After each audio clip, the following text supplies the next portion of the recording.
Shalom, Kol Halal, Yahweh, Bahasham, Yahabashai, Bahasham, Rakaha, Kwadash. Double honors unto the apostles, double honors unto the elder bishops, double honors to all my fellow laborers who do this work in truth and sincerity, risking their lives and their freedom to do so now more so than ever. The would-be judges, the 144,000, and the scattered elect that are scattered around the four corners of the earth, that be like unto the speckled bird, the Israelite foreigners among the heathen nations, that have the appearance of those heathen nations. This is not a black thing. And to the few Akwaf that are listening and learning, to you I say Shalom. This is your brother Malcolm from the Chicago branch of the Great Millstone, coming at you with another lesson in truth. Making a quick video in a response to something that Captain Tazariak did, and also correcting him on years of slander. And I mean, this video right here is monetized. It's commercials all in this video. This is Captain Tazariak TV. All right. And it's completely and totally monetized. So the evidence of the 501c3 charters, the evidence of the collusion with Esau Edom is beyond ridiculous. So this guy really has no place to correct or speak about Al-Azhar. He really doesn't, because he and his group helped further the slander that was spoken about the Great Millstone, and push the false doctrine, because he says in this video that, you know, basically sin is sleeping with a white woman, which is, you know, he said that's a breaking of a law. There's no law to substantiate that at all, of sleeping with any heathen woman. The scriptures clearly say, what they have done unto you, you shall do unto them. All right. And they had their way with our women when we were in captivity. All right. It's your royal kingly right to complete. There's no better defeat over your enemy. All right. Defeat is not complete until you take all his substance, take all his might, his power, and you take his women from him. And that goes to show you how weak Esau Edom is, because when we're on the bottom, all right, Jake in this society still has the best of Edomite women while they're on the bottom. So this guy and this group and that message, because you know what, they get a lot of money from women, so they try to push that woman-friendly doctrine, man. But that, you know, that's not substantiated. And you know, and they speak about that. So they speak fraudulently when it comes to that. And I'm going to give you an example. Let's go to the scriptures. This is Numbers.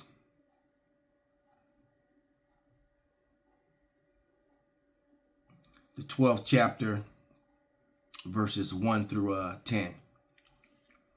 And it reads, "And Miriam and Aaron spake against Moses because of the Ethiopian woman, which he had married, for he had married an Ethiopian woman."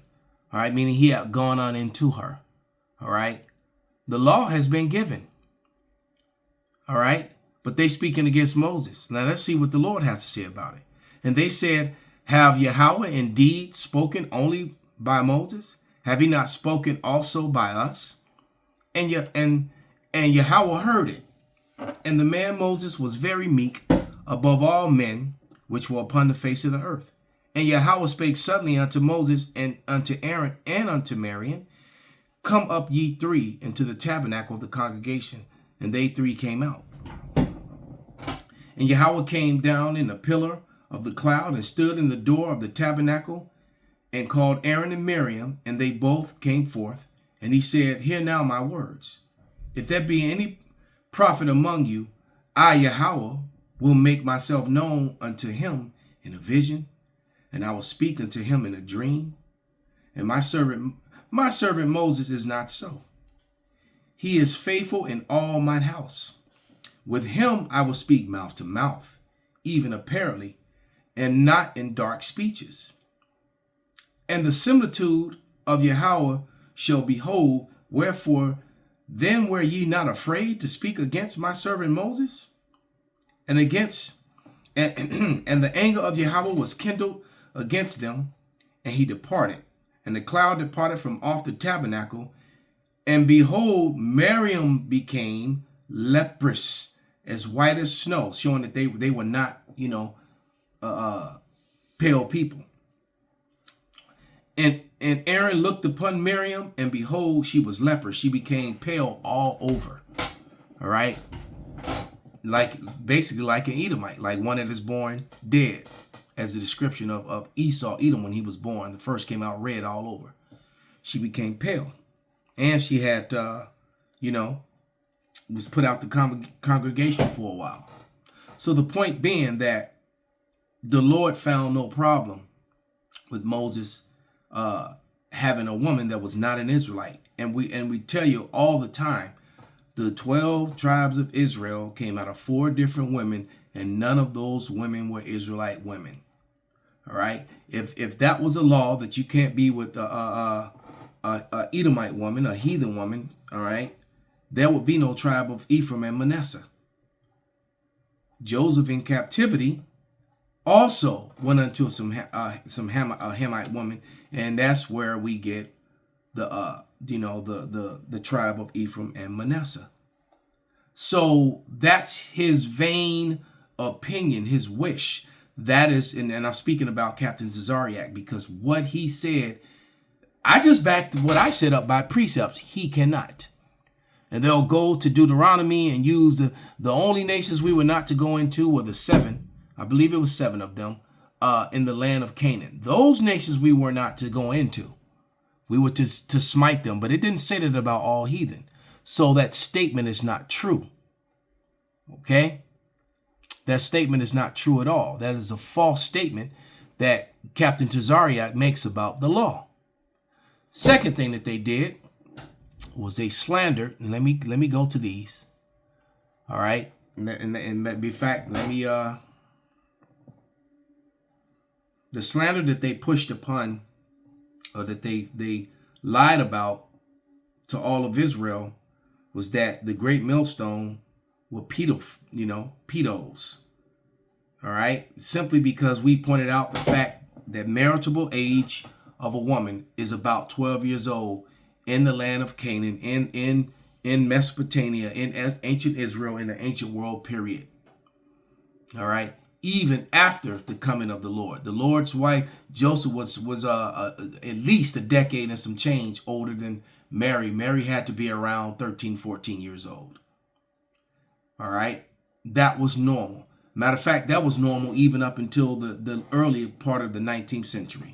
But this is a copyright disclaimer under Section 107 of the Copyright Act 1976. Is made for fair use for the purpose such as criticism, comment, news reporting, teaching, scholarship, education, research. Fair use is permitted by the copyright statute that might otherwise be infringing. And I guess I'd have to do that also with speaking on Captain Tazariak's video, since he's monetized, and with Esau, he's got covenants with Esau. So his stuff is probably copyrighted. All right, that's a part of the 501c3 charter. When you get monetized videos, I mean, he's making money. All right. And that's what this is all about for people. And just like the Sakari has been uprooted, the leader has been, been exposed. The weed spoken nigger God worshipers of ISUPK, that organization is they're on the chopping block as well, on the Lord's chopping block, because they're not sincere. And the same we've always said, anyone sincere among them, just like anyone sincere among Sakari, is going to drop that name and come out of that. That was a horrible name to use anyway. It sounded cool to some street niggas who weren't spiritual. But when you look up the ancient Sakari and what they did in their role, they didn't follow the Lord at all. So it was an omen. Alazar did not follow the Lord. And just like Captain Tazariak, just like Alazar, they're alike on that when they came against that slander, when the men of the great millstone brought out the history in the Bible, brought out the facts of the Bible, that marriageable age of a girl is when she passes the flower of her age, which is normally between 12 and 14 years old, depending on the female. All right, many of them were betrothed to men who were already in their 20s, and they didn't always get with them right away. All right, sometimes they waited for them to be a few years older, but sometimes they did not. Okay, and that's just a fact, you know. But anyway, we live in Esau's society, so they don't acknowledge, even though they do that with sex, you know, trafficking and all the wickedness that they do. They made all these laws. They don't follow those laws anyway. Okay, but without any further ado, let's play this short clip.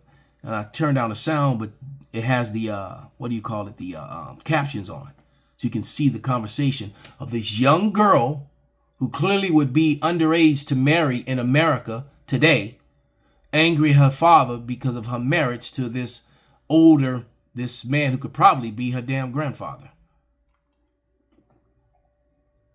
Since you came of age, I've been slowly drowning in a lake of parchment. Well, you know, I'll let you see marriage proposals of all, and I have tried often to discuss with you, but you refuse me at every turn. She's arguing with the king.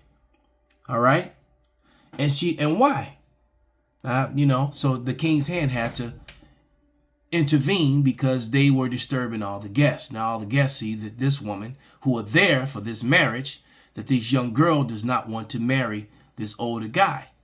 And the reason being is because she already has her mind set on marrying someone else. But her father's trying to make her marry for the benefit of the kingdom. And that often is what happened. All right. Let's look at this one.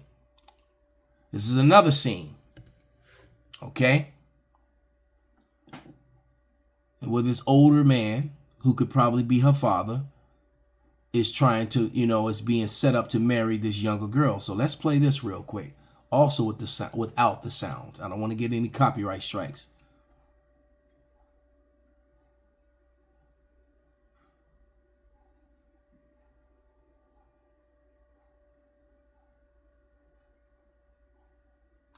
And then he smacked her. He's not even a husband yet because she did not respond to him. Okay, let's take that back. He's not even her husband yet. Okay, but you can see this is a very young girl.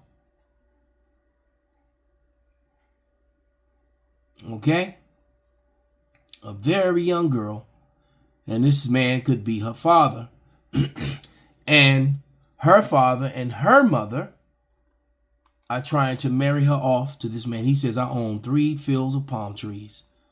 Palm oil and palm trees, you know, and she could care less because she doesn't like him. All right. And there it is. So these guys here who look like demolition,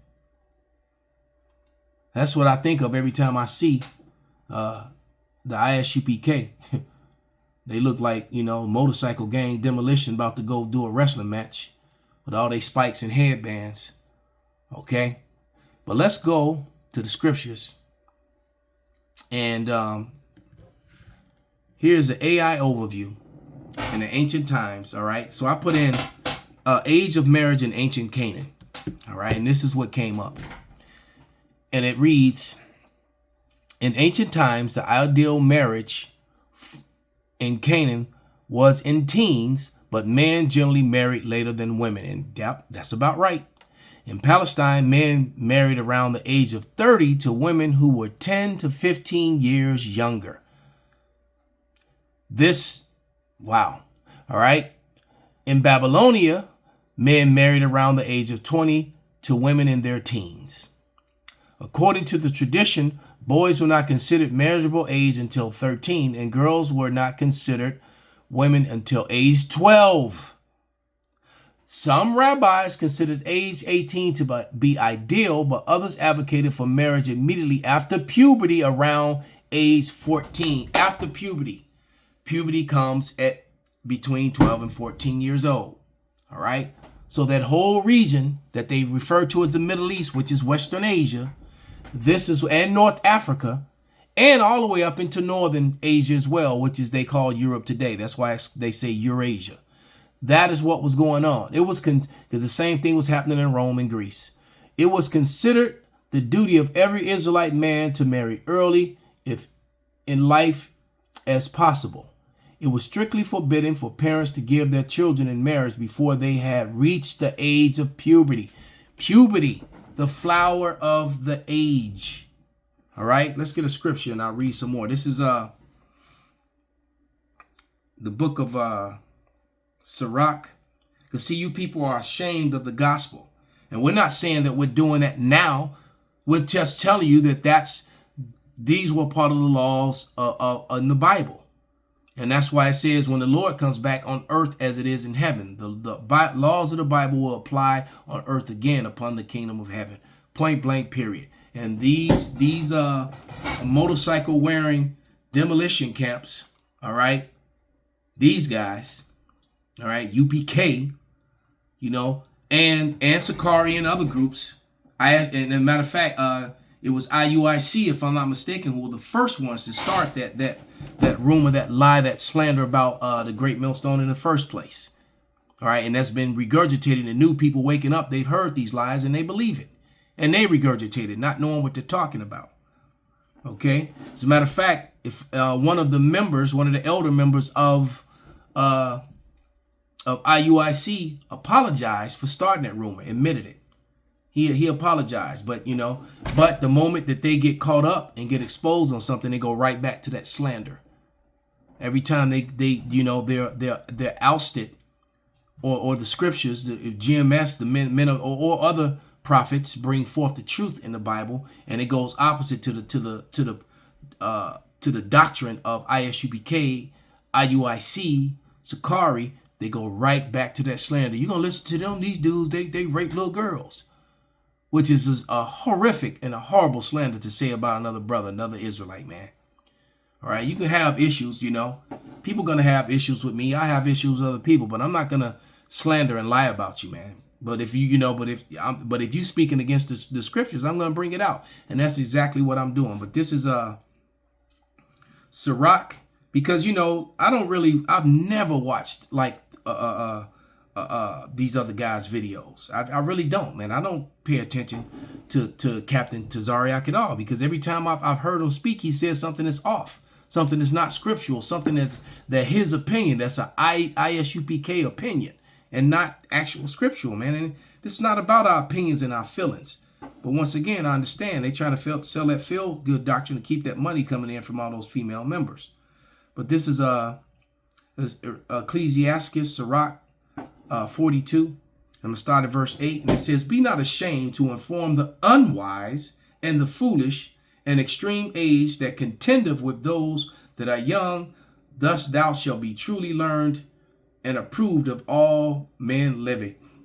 The father waketh for the daughter when no man knoweth, and care for her taketh away sleep. When she is young, lest she pass away the flower of her age, and being married, lest she should be hated." So, so the man is worried about his daughter. You got brothers who already, when their daughters start getting close to that age, or even before then, they already start looking at ideal brothers who are typically older to give their daughters to when their daughters come of age. All right. And that doesn't mean, especially in this kingdom, oh, well, you got a young bro in the camp that's 22, 23 years old. And as soon as your daughter, turns 12 and starts bleeding, you're like, she's yours. Nobody's doing that. That's not happening. Where to the point to where, they're physically together. No, you got brothers that betroth their daughters to certain men of the Lord that they trust in. Yeah. And that's okay. That's within the law. Okay. But it says, verse 10, "In her virginity, lest she should be defiled and gotten with child in her father's house, and having a husband, lest she be misbehave herself. And when she is married, lest she should be barren." So there are lots of brothers who got daughters, and they talk to their daughters, and their daughters are burning and trying to date on Instagram and all that stuff, and they getting hot. And they ready, and so they try to set their daughters up with men of the Lord. That's nothing. That's scriptural. That's lawful. And you do it young. Okay. And that pretty much covers that point. So let's read a few more of these.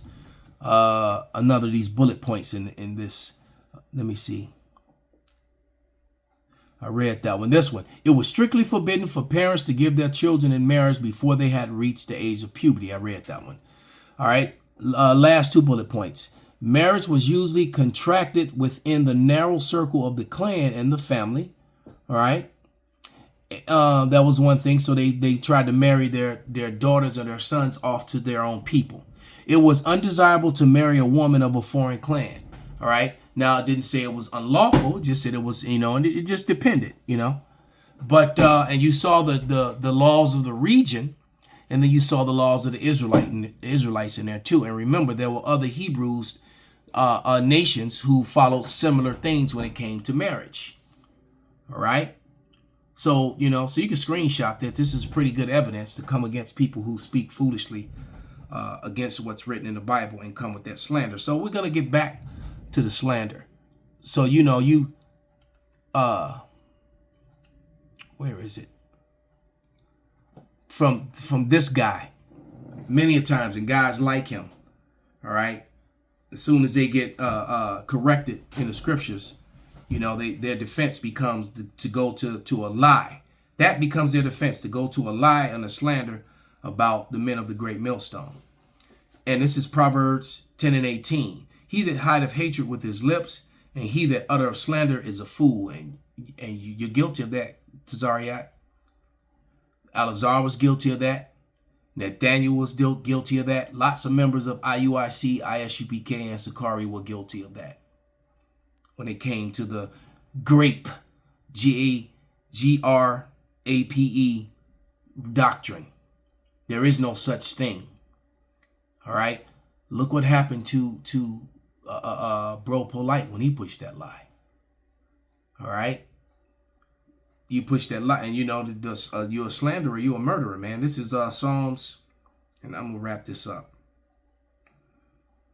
Psalms 31, 13 and 14. And it reads, I have heard the slander of many. Fear was on every side. While they took counsel together against me, they devised to take away my life. Bro Polite was shooting up Bibles and trying to get the Bloods to ride down on GMS. Trying to get gangs to ride down on GMS for speaking the truth. The same gangs that go out, rape, rob, murder, and kill, steal, sell drugs to their own people. But he want them to ride on GMS for speaking the truth in the Bible. And then he was just projecting, which I believe a lot of the projecting is basically when you're guilty of something and you try to cast it on someone else. That's what Amalek does. That's what the small hat do. Every day. They project their own crimes on the real Israelites and on other people, other victims. They project their own crimes on the Palestinians. All right. Verse 14. But I trusted in thee, O Yahweh. I said, thou art my power. So we trust in Yahweh, man. And so that the Lord is not done cleaning house. And I said it, I called it on Alazar years ago, man, over a decade ago. All right. And many other the prophets have. And I'm saying the same thing about Captain Tazariak and the group and the organization that he's with. They're going to be exposed and broken up. And so is IUIC. All right. Matter of fact, one last scripture, man. Because these guys, they're not sincere. They're clearly in this thing for financial gain and for fame.